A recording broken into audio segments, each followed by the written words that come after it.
It is nearly impossible to become a great leader without cultivating communication and collaboration skills.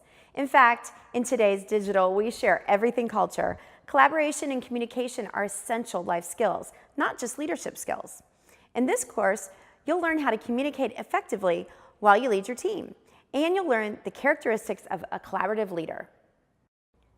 But let's begin with communication.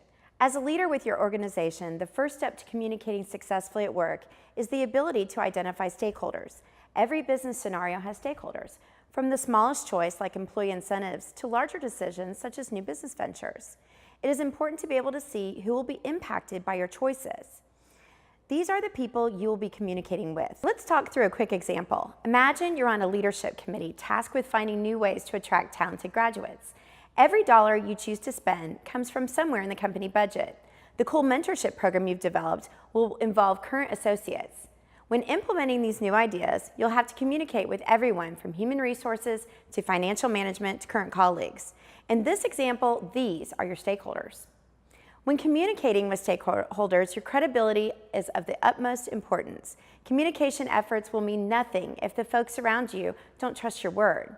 Trust, of course, is built in 3 ways. First, trust is built by honesty over time. Second, trust is built by a willingness to be open. Openness and honesty is tricky when you're a manager. You might be tempted to withhold more sensitive information from your team, thinking it might be what's best. There's no one perfect rule of thumb regarding what sensitive information to share and what to keep private. But keep in mind, many leaders of high-performing companies are known for their open communication.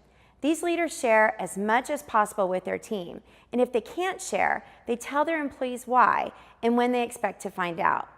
This type of openness and honesty builds trust, and trust usually results in a fiercely loyal workforce. And finally, third, trust is built by listening and responding. Of course, communication is not all about talking. It's about listening to your team. Your associates will trust you when you demonstrate that you care about their ideas and struggles. When you listen as a leader, it's your role, if you can, to address their ideas and concerns. You should take action whenever possible, and if you can't, be sure to explain what action you didn't take and why you couldn't fully address the needs expressed. Now let's stop for just a moment to address the elephant in the room.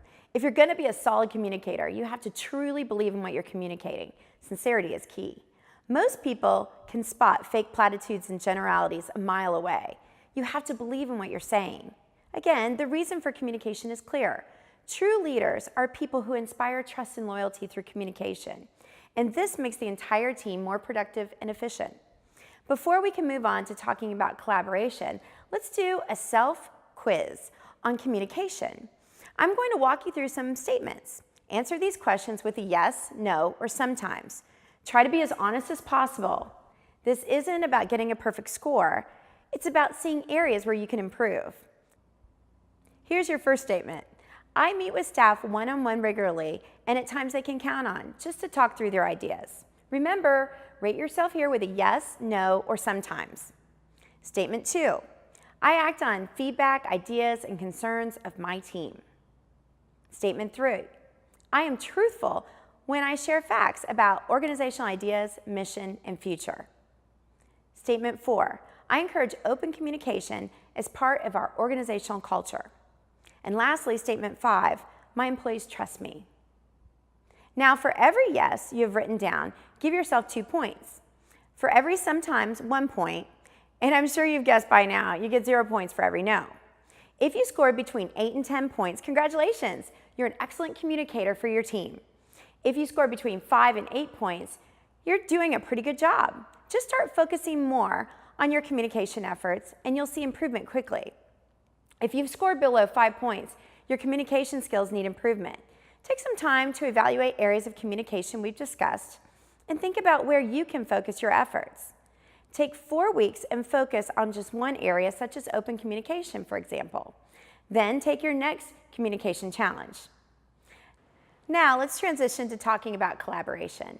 Of course, communication and collaboration go hand in hand. They are both part of how most younger associates believe the workplace should function. Gone are the days of the boss sitting in the office dictating his or her wishes. Today, most employees expect to be working alongside their leaders, trying to reach a common goal. All collaborative leaders have some important commonalities, starting from what is at the core of their belief system.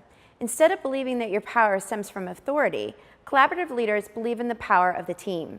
Remember, as a leader of your organization, team success is your success. Today's upper-level managers are primed to see true leadership, not just those who wield their authority. Collaborative leaders support their teams by facilitating brainstorming efforts. Of course, some decisions are best left to managers, but if there is more than one potential solution, why not let your team members offer up their suggestions? Brainstorming, whether in person or virtually, is empowering for associates. And if you're facilitating those opportunities, your team will look up to you as a leader. Beyond brainstorming, collaborative leaders understand that a more open workplace may result in more conflict. Leaders know their teams well and can see issues coming. Make sure you're aware of the root causes of any problems. For example, if someone on your team is ill-prepared to handle their responsibilities, step in before problems arise. By offering that team member additional training or mentorship, you're investing in overall health of your team and work environment. The same thinking applies to conflicts between team members. Don't sit back. Actively try to mitigate these risks to team productivity. Finally, collaborative leaders give employees feedback as often as possible. If you're only sitting down with your team for annual reviews, you're not inspiring a collaborative culture. Make it clear that you want to hear from your team by scheduling mini meetings where you make yourself available for the exchange of ideas. You'll be shocked by how much this can improve your team's interactions. Think back to your communication score for just a second. Before we conclude this course, take a moment to reflect on how you can improve as a communicator and as a collaborative leader. Write down 3 action steps and tackle them one at a time.